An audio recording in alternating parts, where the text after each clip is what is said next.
Oh, I think it's working. Hey. No, no, no.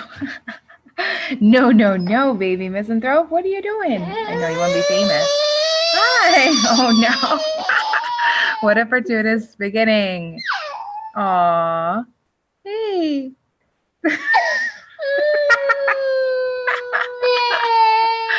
Hi, guys. Anybody? Fortunately, no one's watching yet. So we don't have that much of a problem right now. Okay. Hi, guys. S is here. Katrina, nice to talk to you, everyone. I have been away for a very long time, and I don't know if anyone on YouTube, actually, if you don't follow me elsewhere, you may not know. The reason that I've been gone for a long time is I'm pregnant again, which is great news. The downside is this is very different than last pregnancy. Last pregnancy, it's very glamorous and nice, and I had great skin and I lost weight and it was just wonderful, super energetic. This one is like I'm dying. So it's very rough. It's very rough. Yeah, not still of the morning. I'm well into second trimester at this point, still having the morning sickness, some other stuff going on. So it's been a little rough. I decided that it's just been too long anyway, and I have to push through. Luckily my morning sickness is actually not so much in the actual morning as later in the day. So coming at you this morning to talk with my good friend Carter over at Unsafe Space again. Hi Carter, how are you doing?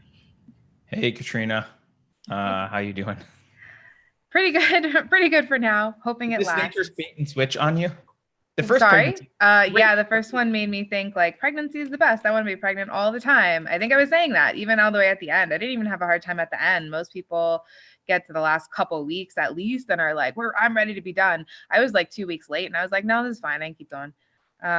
This is it's not that bad. It's not that bad. I definitely know people where it's been a lot worse. I haven't had to be hospitalized from too much vomiting or anything like that. Like happens. I the other day, I think Cassandra Fairbanks was talking a little bit about with her pregnancy. She was actually like advised to terminate because it was considered too dangerous. She didn't say exactly why, but she had to be on bed rest for 7 months Whoa. to pull it off with her kid. Yeah. So this is just what we do, right? This is what we do to like choose life and keep the species going. And I think one aspect of that is kind of like go women, yeah, and for the women who do it, and I do say go women. I think that's fair, but also go men because we couldn't do this if men weren't supporting us and making it possible, right? Like my husband is holding down everything on the home front while I'm just like trying to keep food down and trying to keep nursing the existing baby and all this other stuff. So yeah, this is yet That's again another awesome. reminder. Hmm? You do a lot. You're not a passive person, so you out of commission in the household. That's a lot of work for your husband. It's I think the I'm trying to keep track. Just this is my self-flagellation, like my self-shaming. It's like how many dinners have I cooked for my family? Because I'm good with breakfast. I can cook the baby breakfast every morning, no problem. Not no problem, but that's fine. Evenings are like real rough. I don't want to see food. I don't want to have anything to do with food. I can't even be in the kitchen sometimes. I think in the past 3 months, I've probably cooked my family dinner 4 times, maybe. Like that's hard for me because I'm really into cooking and Yeah. food and like that's sort of how I feel like I'm taking care of people that I care about. So yeah, that's not yeah. Hey, plus of course, baby Misanthrope can eat whatever she wants now, and so it's kind of a bummer not getting to introduce her to as much stuff. I'm not sure if she knows that dinner is a thing. In fact, she has started. Sometimes when we're hanging out in the evening, she will start dragging us over to the table and pulling out the chairs to try and get us to actually sit down at the table in the evening. So yeah, we don't exactly have the sort of life structure that I envisioned when we set out on this parenting journey. Things things always come up, right? So yeah, hoping it's tapering off for sure. I'm hoping it's just totally over soon. And Whew, yeah. And then just in time for winter, just in time for all of the difficult outdoor chores, farming, all this stuff, right, to be done. It's like, yeah, I'm pretty good. Still go down and water the garden enough, frequently enough, technically. We're in the home stretch here right before harvest, so I'm trying not to slack off, but it is like basically go down, water it. By the time I get myself back up the hill, because our garden's in this like down this deep gully, pretty much get back to the top of the hill and like throw up.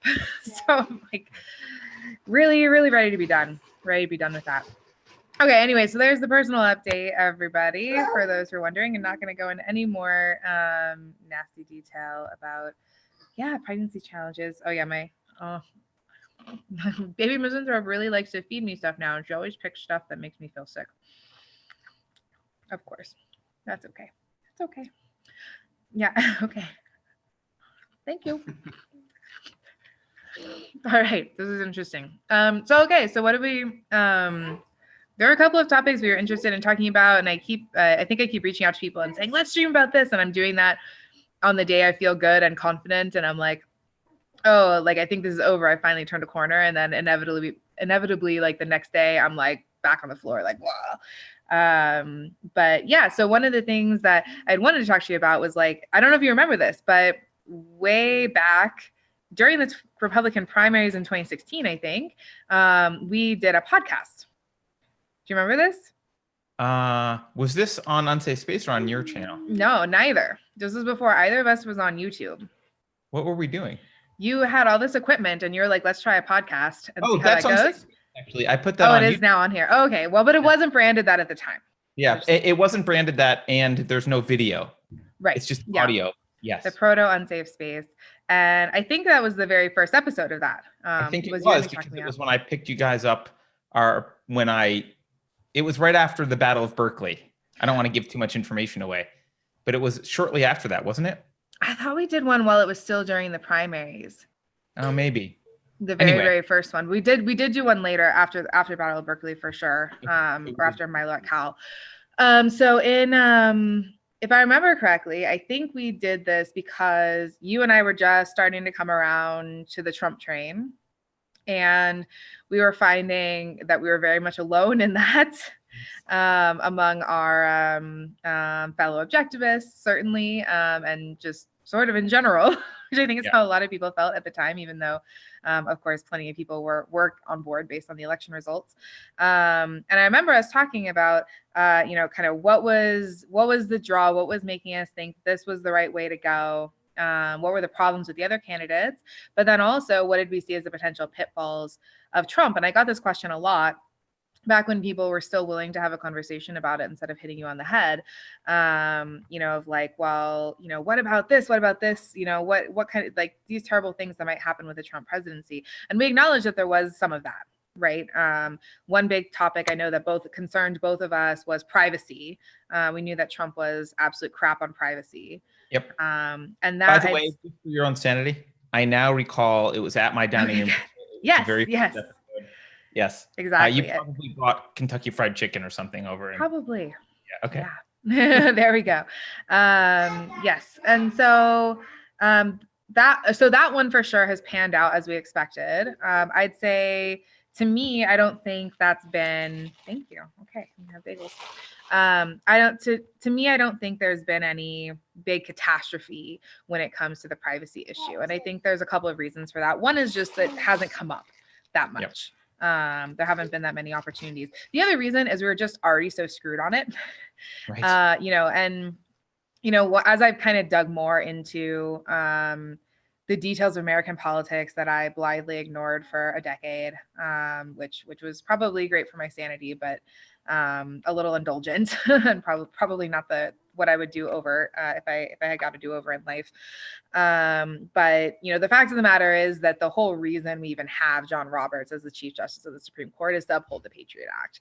And there's just, you could have, a total Ted Cruz on privacy in the office and it wouldn't make a difference. Privacy is kind of stuck where it is. It could certainly get worse. So on some level, I think we're lucky that it hasn't gotten worse, and it still could. Obviously, things are still continuing. and events are still unfolding. But you know, it's pretty bad, and it's also just that it kind of is what it is at this point. At least that's my assessment. What do you think on that topic? Yeah, I mean, the thing about Trump is privacy wasn't related to any of his major agenda items, right? So his stance on it is horrible, but it's not important in the scheme of what he claimed to be focusing on. And I think that's panned out. He's not focused on stuff that's related to that. But the other question you have to ask is like, well, what's the alternative? There's not a lot of alternatives where privacy would be better, right?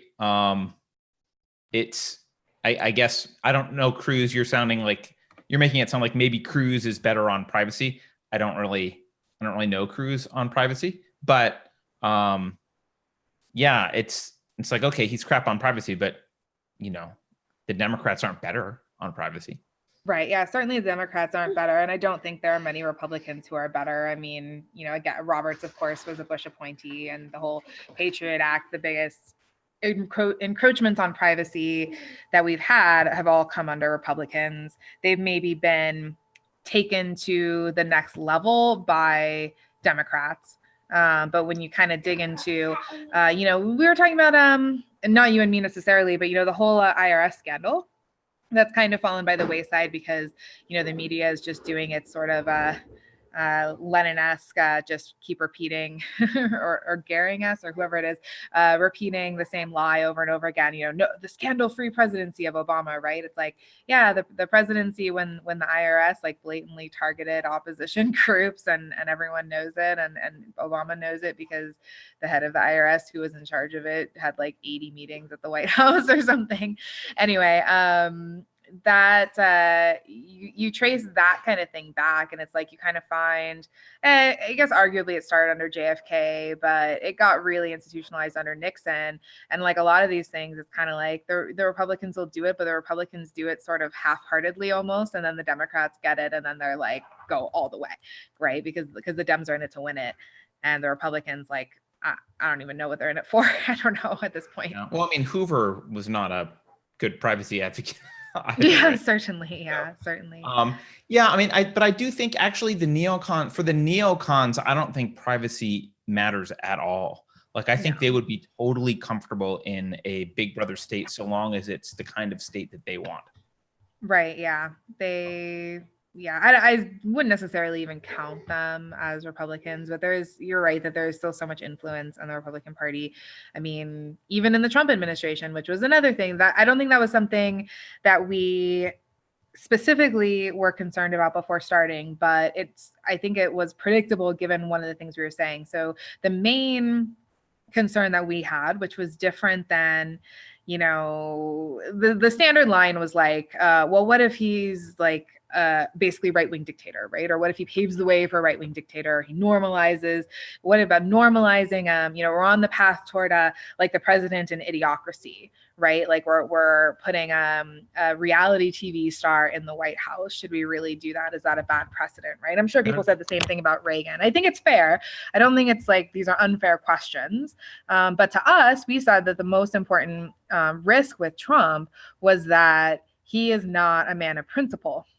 And we don't mean that in the sense of like, because he cheated on his wives or whatever, right? We mean it in the sense of like, literally, that's not his perspective on the world, right? As a businessman, the way that he's run his business, and I think in particular in the construction sector that he's worked in, it's people tend to just be very pragmatic, right? Yeah. It tends to just be, we're figuring out what works in each individual situation. We're not making some broad generalizations. We don't have an overarching theory. And that kind of works in business, at least historically, because to some extent you knew what people wanted, and everyone in a certain sense wanted the same thing, which is financial success, right? So what we said was going to be a problem is Trump's going to get into office and he's going to have to make decisions about things that have to be couched in terms of principle, right? And he hasn't done that.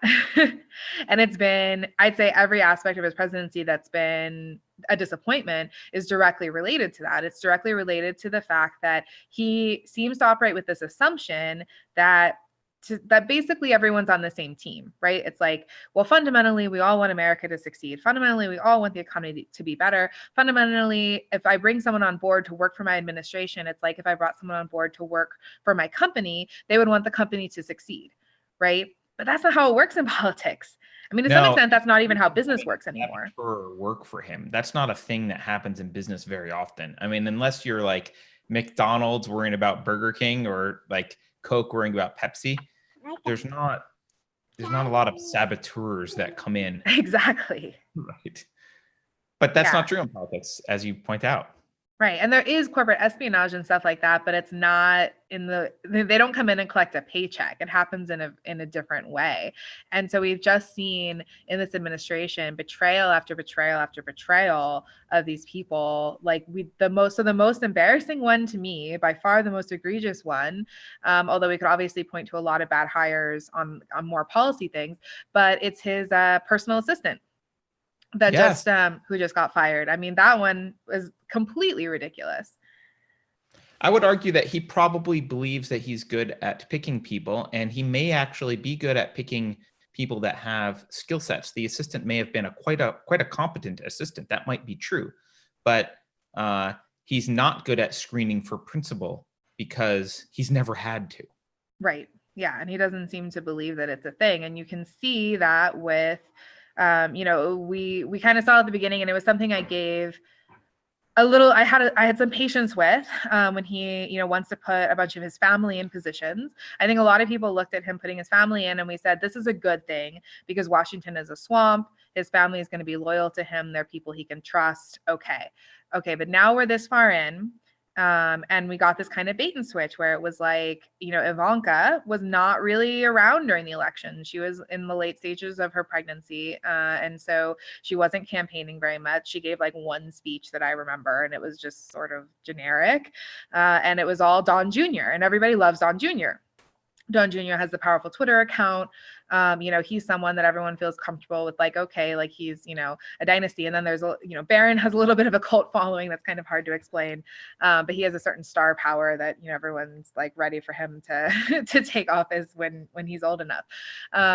But what we really got instead was Ivanka, the daughter that we didn't really know anything about, and then her husband for some reason. Right. And what we've all seen down the road is, this is a pretty constant complaint that Javanka is just a disaster. And I think this is coming from kind of the same thing. Obviously it's even more complicated because it's his eldest child. She's obviously his favorite, stuff like that. There's more barriers to this than just the principles thing. But I would imagine that also part of his thought process is it's like, hey, she's got all these things, like these sort of concrete individual things. You know what I mean? It's like, well, I can trust her, and she's capable, and she shows up to meetings on time, and she's, does well in public, and she does this and this and this. Like, she's very professional, whatever. And it's like, okay, that's fine, but like, she wants amnesty. Right. No, I think you're right. Someone in chat, Frank Underwood, says, hey, like Vox constantly says Trump is a boomer. Like, yeah, Trump is a boomer. He's a boomer. He is a civ nat, and he's not going to change because he's old. That's all true. So I don't know. I guess as someone who, like you, I didn't really pay attention to politics for a long time. And I don't have any respect for politicians, and I have no expectations that they'll like do what they said. So even with Trump, even though he wasn't a politician by trade, like my expectations were pretty low. Right? It was like, all right, well, you gonna call CNN out? That's pretty good. Let's do that. Right? Probably not much else. The idea that he's paving the way though for dictatorship is pretty silly. Obama was a master at executive orders. The only thing that Trump does is it's the way he talks that the left doesn't like. It's not, his policies aren't any, some of them are different, but a lot of them are pretty milquetoast. I would just say the policies suck. I don't know. Like, I just mean like in this political spectrum, like nothing's real radical. right. Yeah. Which is exactly, I mean, to say who was kind of making more accurate predictions. While I think overall that Scott Adams's predictions are bullshit, and I think he would probably admit that too in certain circumstances. He was right about where some of this was going. I'm not sure if he's right about that because that was Trump's plan all along, or if it's just, again, it's like this lack of principle where it's I don't think this is like 100% cynical, where Trump was like, hey, I feel like being president, what issue is important to people? Okay, clearly it's immigration. What ignored issue is important to people? Right. Where I can differentiate myself. Okay, clearly it's immigration, so I'm going to talk big on immigration, and then I'm just going to totally cuck on it. I don't think that was the plan. I think he, legitimately, like, I think he legitimately believes that these are serious issues and he wants to fix them. But I think kind of like what Frank said, it's like, but he also doesn't totally get why it's an issue, the extent to which an issue, and how urgent it is. Right. Like, I don't think he quite he obviously gets it's urgent enough that he decided to take this big risk, expose his family, get up, take all this heat, spend, what should be kind of the end years, right? Like the probably shortening his lifespan, right? Like from what we've seen about, not just, I don't mean in terms of like someone might assassinate him. I just mean like the job is very tiring on people, tends to kind of mess them up. So obviously he's making a sacrifice. So he thinks to some extent that this is important and urgent, but I just don't get the sense that he really gets it.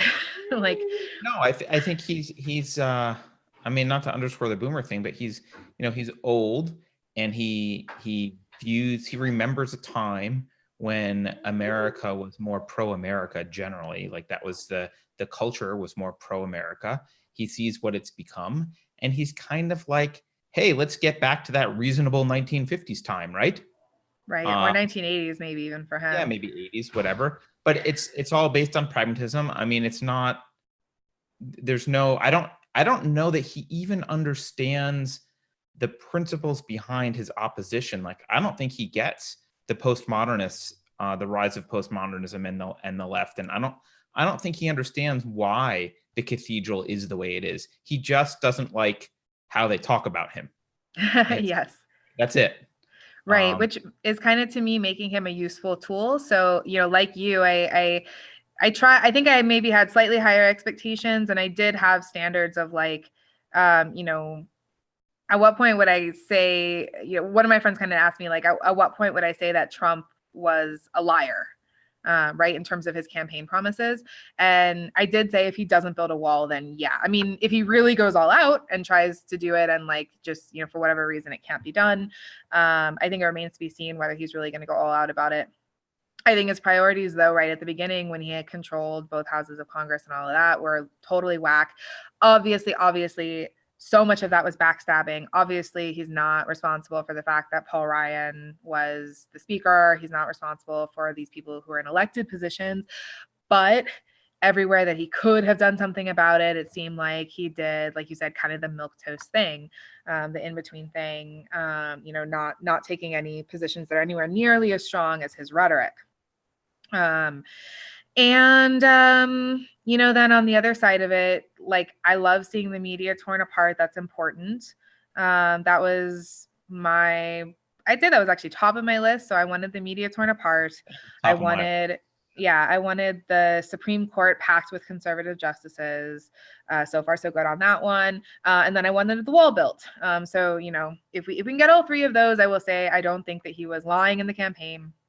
That said, I have blown up a few times, and I still am mulling over exactly. I mean, it's going to make it really hard for me to campaign for him if he continues to cuck on the gun issue as well, because that wasn't central to his campaign, but it was a campaign promise and a platform that he was much more specific about than some of the other ones, right? I don't know that he is. I mean, I guess he did the bump stock thing, right? The bump stock thing was not my favorite, but I didn't really care about it. The thing that really made me angry was his response after the El Paso shooting, calling for red flag laws. But I think he says things without any intention of following through.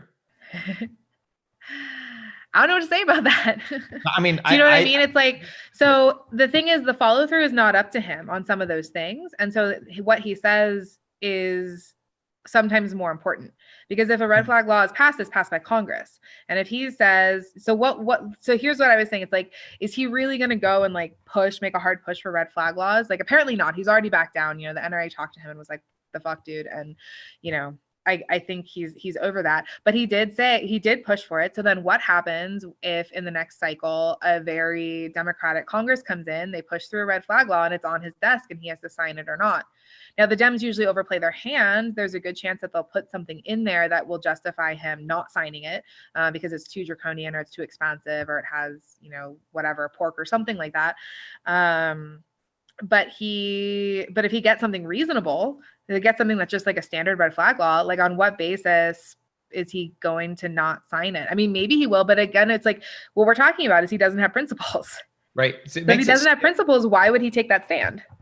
Yeah, it makes it difficult to predict, and it makes it a little bit unnerving for people who are kind of relying on him to be the defense against the socialists that are trying to take over. It's like, right, that's the thing. Well, and I would say it's not even like the socialists are trying, like they've taken over. He's the bulwark. He's not the dike. He's the kid whose finger's in the dike. Yes. Do you know what I mean? It's like it's already broken, and this is the last chance. You're worried that the last chance. He'll be like, yeah, get distracted and wander off, could go yell at someone. Yeah. Fight some battle that doesn't matter, something like that. Yeah, I am worried about that. I mean, I do think it's true that him winning the next election is pretty much in the bag. But like we've seen the problems that we've had so far, it's like, it's not even enough for Republicans to win Congress, right? We need the right Republicans to win Congress in order for anything to actually get done. So we might have, and like, again, with the principles thing and his whole, like, I want to make deals and like whatever, and lacking principles, I don't think he's going to veto everything that comes across his desk for the next 4 years in his second term or something like that, right? On principle, like that's not going to happen. Yeah, he'll horse trade and do the practical thing and whatever. Right. Yeah. So, and he's not going to make smart trades because he doesn't have the principles. I don't think it's just going to erode. I don't think it's in the bag that he will win. I think it's in the bag that he would win if there was no interference. But I think Google will. I mean, you heard Dr. Robert Epstein. Between 2.6 and 10.4 million votes were swayed towards Hillary by Google last election. That's his estimate. The guy's a Hillary supporter. So this is not a conservative Trump guy. He studies this. He's been studying it for 30 some odd years. He's pretty sure that they swung between 2.6 and 10.4 million votes towards Hillary, and they weren't trying very hard. So I think the only question about whether Trump will get elected again or not, it's not that there's not enough popular support or at least opposition to the crappy Democrats that are out there. But I don't know if Google really turns it on and Facebook turns it on. And I mean, you can see how social media has already really clamped down on wrongthink and dissident opinions. You know, it's going to have an effect. And if it has a big enough effect, he'll lose. And that's true. All the people who voted for him, everyone should know that if he loses, it's only because of interference at this point. It's only because of interference. Yeah, that's true. I mean, we definitely are in a different landscape than we were in 2016. You and I were both quite confident he was going to win in 2016, right. Which was a very satisfying time to be around and just, it was great. It was so great. It was really like we watched the returns at my house and we were with another friend of ours who said no chance that he would win. Like he just was like devastated as the night went on. He was like, oh. He wasn't even that upset, but he was like, couldn't believe. I mean, it was fun, and I even remember another friend of mine who was who's a data scientist was like asked to go work on Clinton's campaign, and she declined in part because she was like, I mean, she's gonna win, so you know, I'm gonna go do something that's more like career long-term oriented for me. And I remember when she told me that, and I don't have a poker face, right? So she said that, I was just like, And she was like, wait, like, you think Trump's going to win? And I'm like, By the way, the worst poker game ever would be you and me, because I don't have a poker face either. It would just be like literally just the random chance because we know what each other has the whole time. I can do it in poker, but I guess you won this round. Okay. We could just simulate it. We don't even have to play. So yeah, like it's just really interesting to see. But like part of the reason I was so sure about that, at least, was, gosh, it's like, it's hard to even articulate without sounding like woo-woo and weird, but it was like, this was the vibe it was the energy, right? Like how Cernovich says, it was the vibe that I got on the ground. It was the vibe that I got from the internet, from seeing this activity. And that activity is crushed. Like it really is. I mean, there are things that are awesome on the internet right now for the right, for the dissident right. But that's small percentages of the population. That's not the stuff that swings elections. The most influential voices on the right are all shut down. The ones that haven't been totally shut down have shut themselves down, which is why they haven't been shut down, right? They play it safe. And yeah, people just don't have abilities to connect on any level. I mean, even all the like apps like Meetup, right? Like shut down the groups for conservative gays and stuff like that. Oh, did they? Yeah, multiple times. They shut down multiple times, and eventually we just gave up on setting it up again. And so, it's like, okay, so you can't meet in physical places. I mean, I go to conservative events here, right, and talk to people, and there are people who are afraid to go to anything. They're afraid to go, when there's some draconian anti-gun law and there's a rally against it, they're afraid to go because they think that what if this is the time that Antifa shows up and just sprays the crowd with bullets, right? Right.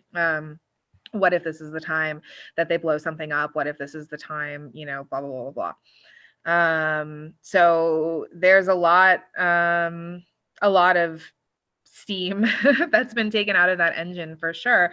And while I think there are enough, I agree with you, like that there are technically enough votes there, but yeah, it is a fair question. I mean, the Google manipulation is like almost made, like if you're a like total libertarian, it's maybe even legitimate for Google to do that, right?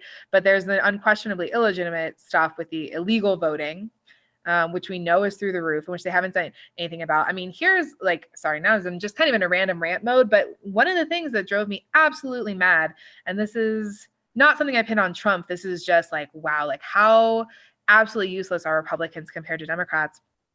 After the midterms, there were a bunch of elections, like we saw the results, we were like, these are not legitimate for some of them, right? There were like seats that were taken by Democrats that were like, okay, there was definitely, and Republicans would win and then ballots would come in afterward and suddenly it would swing Democrat, right?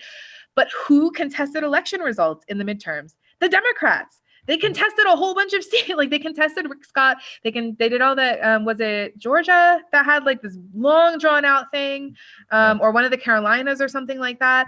I mean, it's like they're not the one. Like Roger Stone always says, both sides do commit voter fraud. There is, but overwhelmingly the majority of voter fraud is committed by Democrats. But Democrats are the ones out there saying like, oh, look, we're challenging the voter fraud, challenging this, challenging whatever. And the Republicans are just rolling over every time. Right. That's why you do that. You accuse the other person of what you're doing. That's why. Yes. Right. I just to push back on something you said, I mean, look, from the pure libertarian position, it's not okay for Google and Facebook to manipulate the election results because it is fraud. They are saying that they're not. They are saying that they're not, and they are lying, and that is fraud. That's a fraudulent activity. That's true. And that's the said, yep, we're totally pro Hillary. We're manipulating results. Screw you. Okay. Then I would say, all right, well, leave them alone if that's what they're doing. But everyone would know.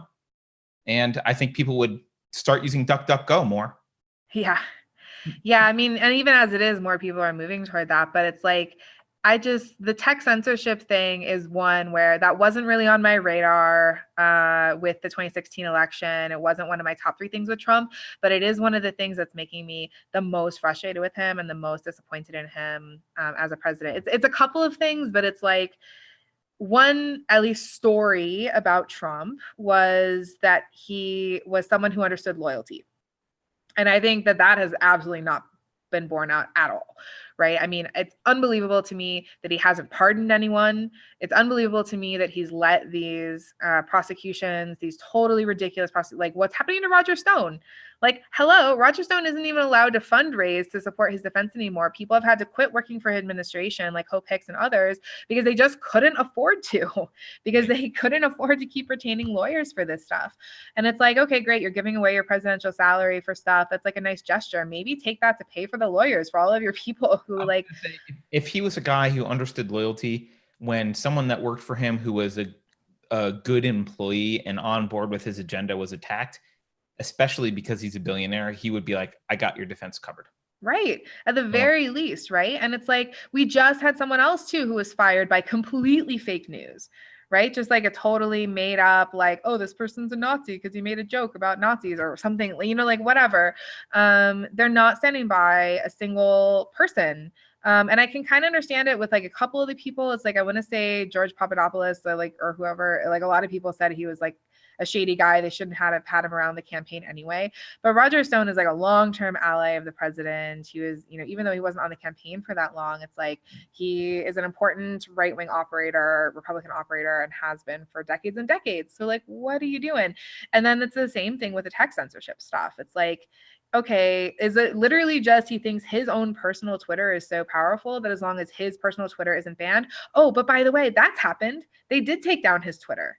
That's already happened, right? Yeah. It's like, how freaking clueless you have to be, even if you think that you on your own are somehow this powerful, that you don't need all of these other voices of your supporters. Do you really think you're going to be able to break through all of this stuff? It's like, yeah. I don't want to, I'm not 4D chessing this. I'm not chalking it up to 4D chess, but I do think it's important to not look at something in the middle of an operation. So Roger Stone, I would agree with you. Like, he's being harmed. So it's not the middle of the process. It's after he's being harmed. So should have done something.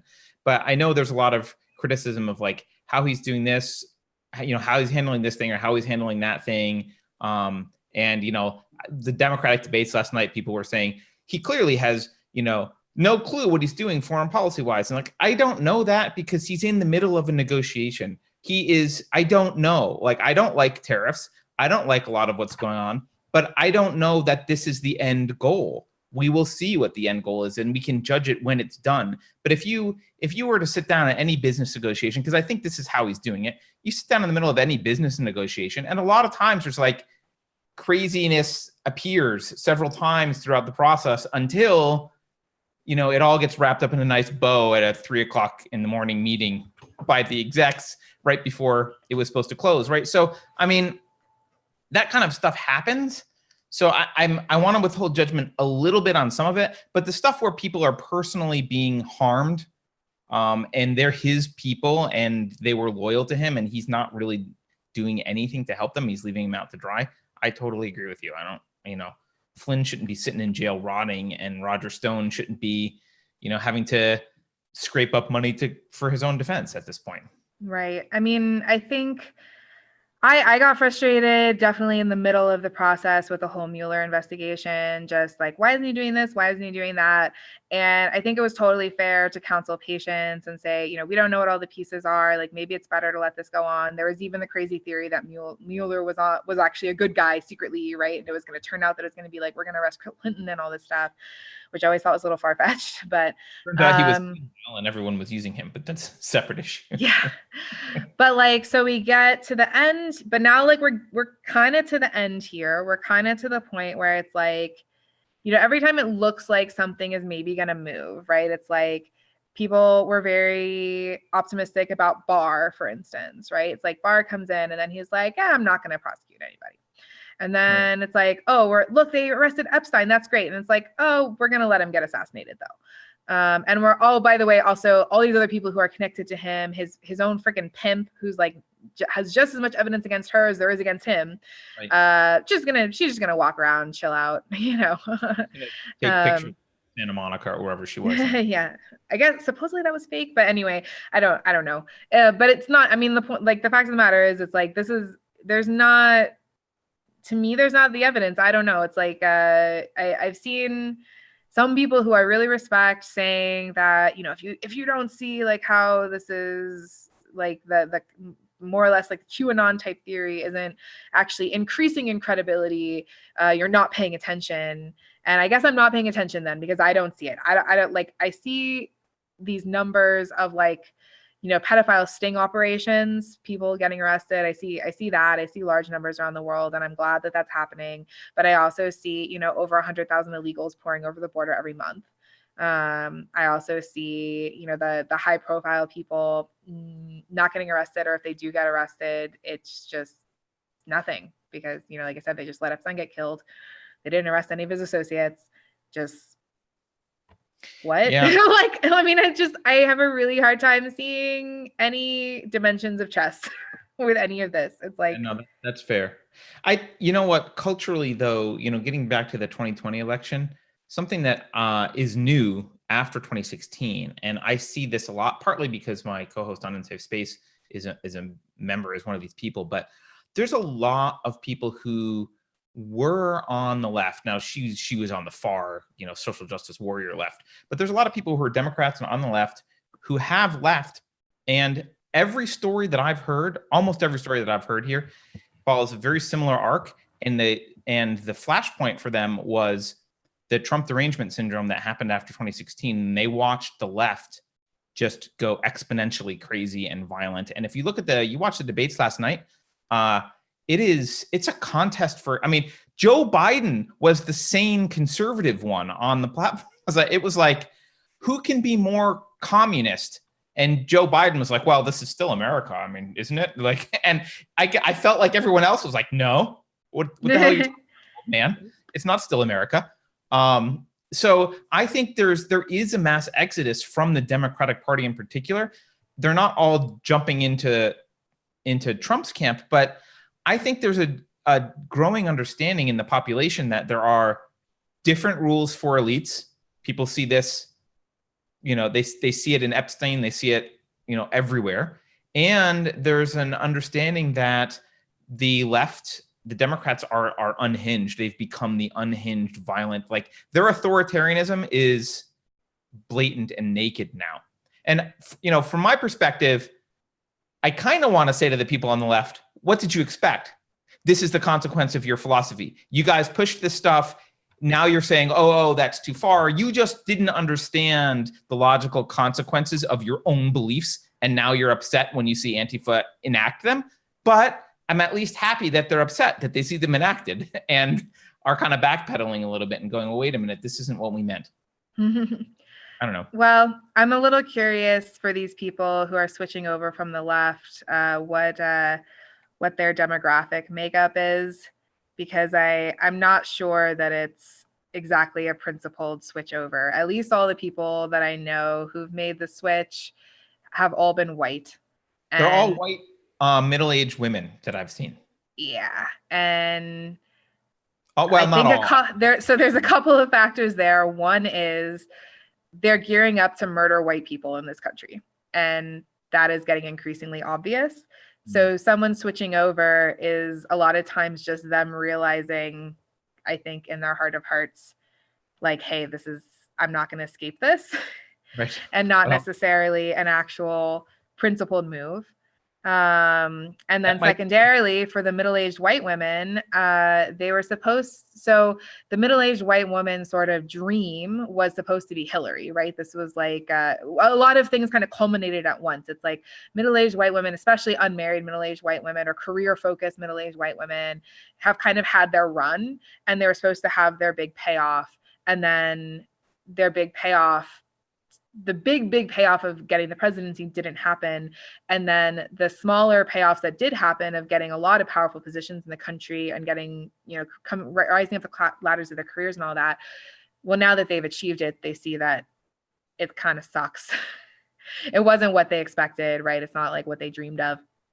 I think the other thing is like anyone with decent instincts is starting to see how things are coming apart at the seams, and they haven't necessarily changed their principles about that. One thing that's very interesting for me in the part of the country I live in is, you know, I have some homesteader friends. I mean, literal homesteader, right? Moving out to the middle of nowhere. They're like, I got to get on well water. I want to grow all my staples. I don't want to buy anything from China.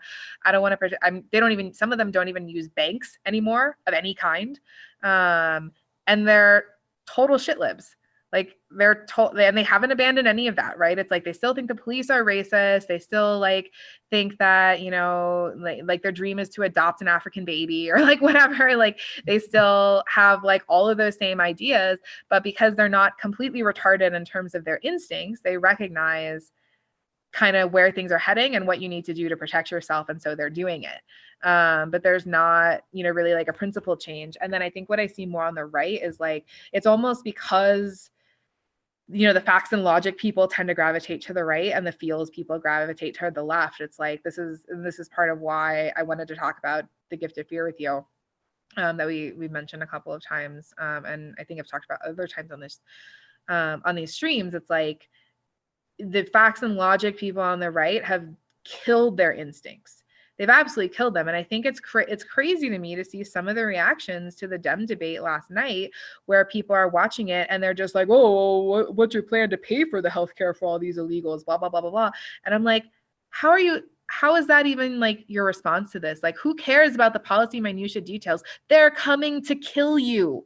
They're saying it now. The censure, like you said, Biden, like the centrist dude who's been in power forever, who's like the quote unquote reasonable left, is like basically on board with that too, right? Like he just wants to do it a little more slowly is all.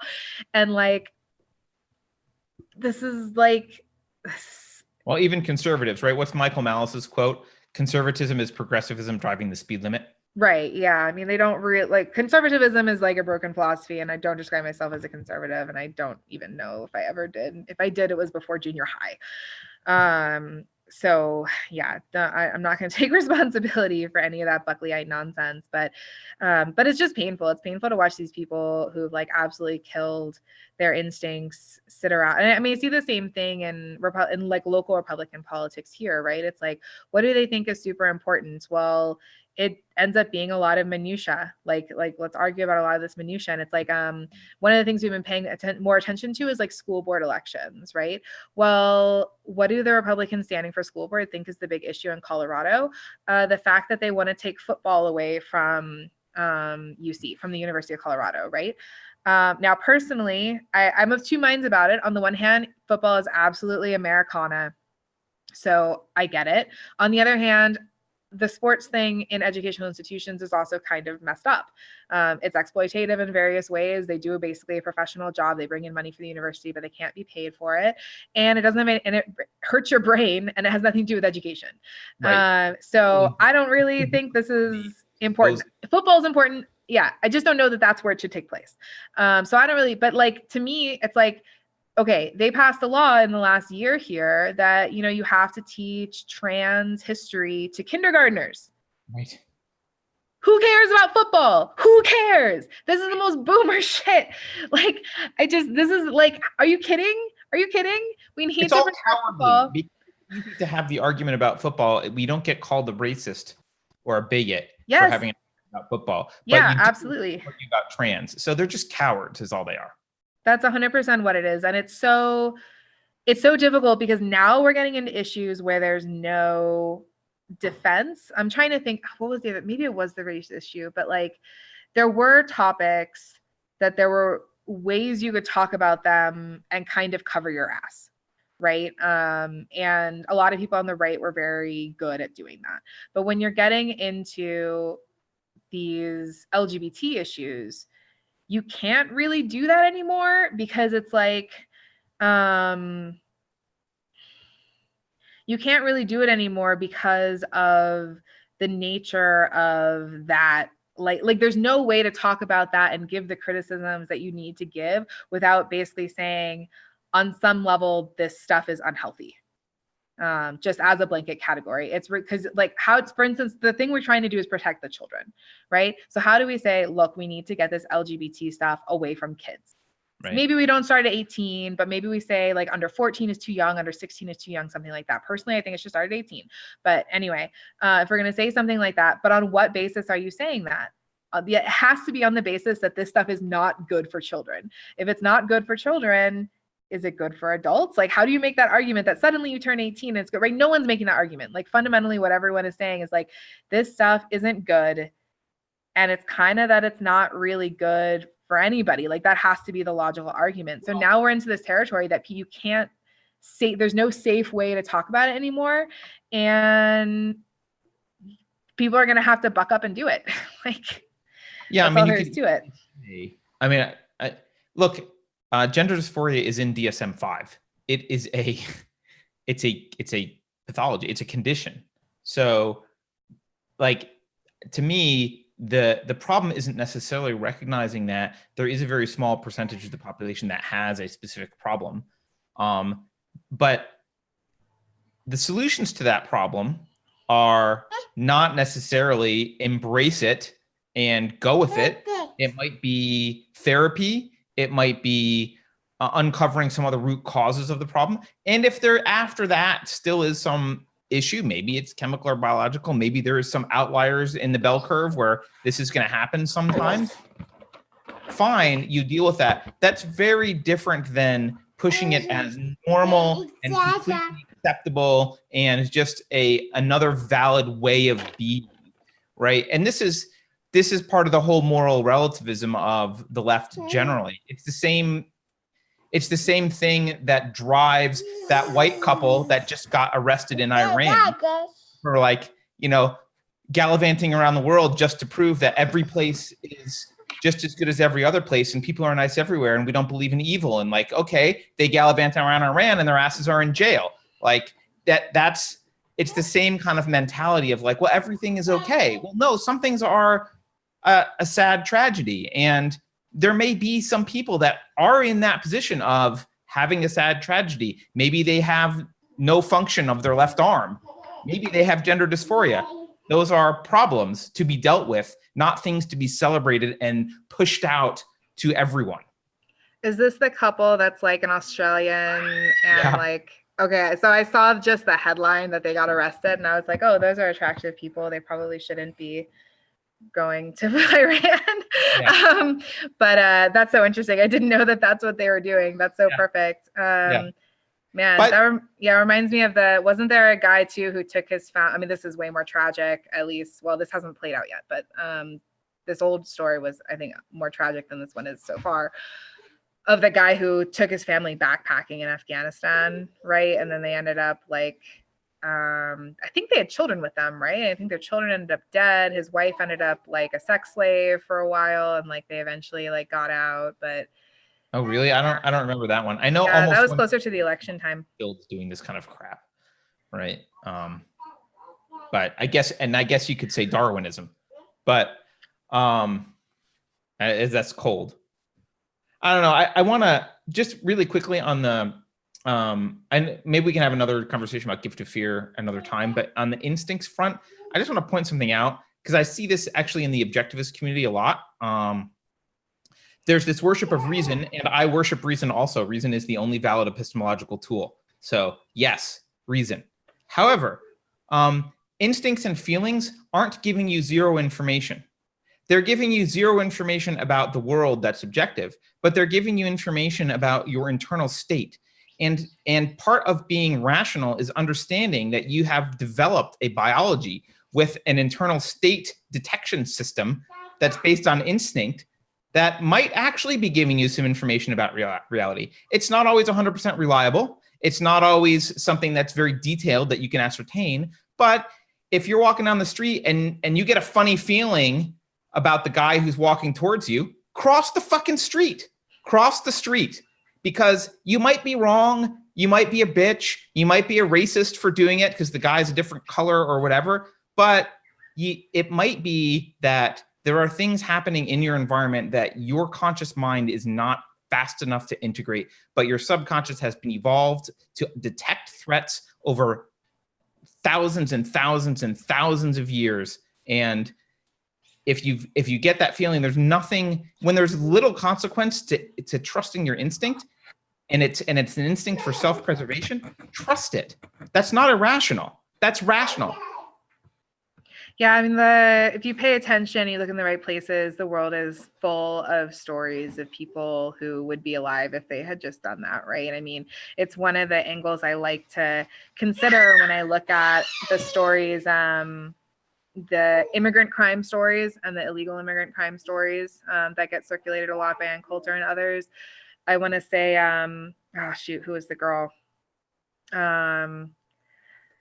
I don't remember her name, but I want to say it was the girl who was like, I think in Iowa, and she was jogging. And then, you know, after she was killed by a Mexican, her dad was like, but I love Mexican food. And it was like really embarrassing.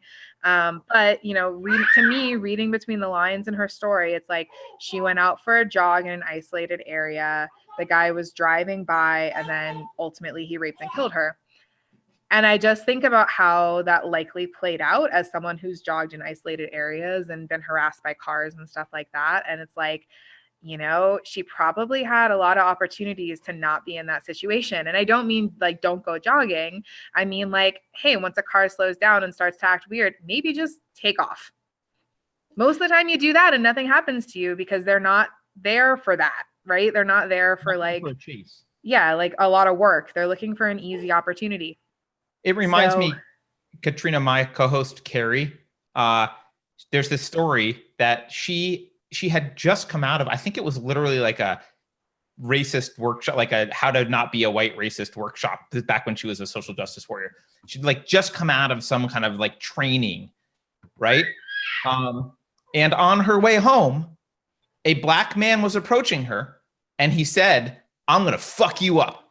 And you know what she did? She didn't run. She ran a little program in her head like, maybe I misheard him. Maybe it's just because he's black. I'm white. I'm a white privilege. What'd he do? He held her at gunpoint. I mean, he ended up getting arrested. He held her rape her. Like, yeah. Exactly what he said he was going to do. Ideology is killing you, people. Yeah. Well, it kills other people too. I mean, Jack Murphy, who's one of the Democrats who switched to Republican, who also happens to be white, had an experience recently where a woman, collapsed in front of him, obviously very, very ill. And he was afraid to touch her and help her because he couldn't get her verbal consent because she was too messed up to do it. And he didn't realize that the law is no consent is consent with first aid situations. But all that was running through his head was that, Stefan Molyneux had a great caller who called in about a guy who broke into his house, right? This is the whole point of the Zimmerman trial. People are afraid to defend themselves. Someone comes into your house at night, even says something threatening to you, even puts their hands on you, and we're afraid to shoot them now because we know it's going to mean 5 years of trial and a media circus and your whole life being ruined, and your wife will probably leave you and you'll be bankrupt at the end of it from paying for all the defense and stuff like that. And of course, 10 years later or whatever, it'll come out that, a whole bunch of illegal stuff was done to mess with you. And prosecutors and whatnot are probably going to go to jail. But of course, one of the things I wish Trump would do, I don't really expect him to, but he said we should strengthen defamation laws. And I always come back to that because we freaking should. It's ridiculous. The freaking Covington kids got their case dismissed. I mean, how bad does stuff have to get? Zimmerman lost his case against NBC, who edited footage to make him sound like he said something he didn't. How bad does it have to be before it's defamation, people? Jesus, this is killing people. It's literally killing people. Are committing suicide, right? Like Zoe Quinn's ex just committed suicide because of things like this. It's and there's no accountability for any of that. And it's you gotta just overcome it because that's a horrible prospect, the 5 years and being dragged through, but at least you're alive. You gotta get your mind in that place. I never had such a strong experience of just explicit programming, but for me, I had I don't know. I don't even know where it came from, but I just had this idea that I was like, you know what? One day I was like, I'm tired of like feeling like I'm being bossed around. I lived in San Francisco. There's vagrants everywhere. It's a very dangerous place, right? And I was like, I don't care. I'm just tired of it. Like today, I'm just going to go through the world with confidence, and I'm going to go where I want to go and do what I want to do, and I'll see like how that works. And what happened in the end, just to make a long story short, is the only time in my entire life that I've been threatened with rape happened. About 45 minutes after I made that decision. To just go and do what I wanted to do. So, and I'm not saying I was lying down in the street doing drugs or anything. Like I was literally just going home, taking the train home, and just decided to stay where I was going to stay, regardless of who was around. And so that happened. So I never did that again. Yeah, no, it's a mess. Katrina, I've got to run because I've got another live stream in a few minutes. I know. Yeah, I have meetings to get on to. So thank you so much for joining, and thanks everyone for tuning in. Sorry there was no notice, but I haven't done this in a while. But I'll do my best to get back to it and make time, even as we get into a busy time of year. And then I can bring Carter on and harass him to come visit me so that we can do this in person. Yes, you should do that. All right. Any last words, Carter? All right, take care. All right. Bye-bye. Bye, everyone.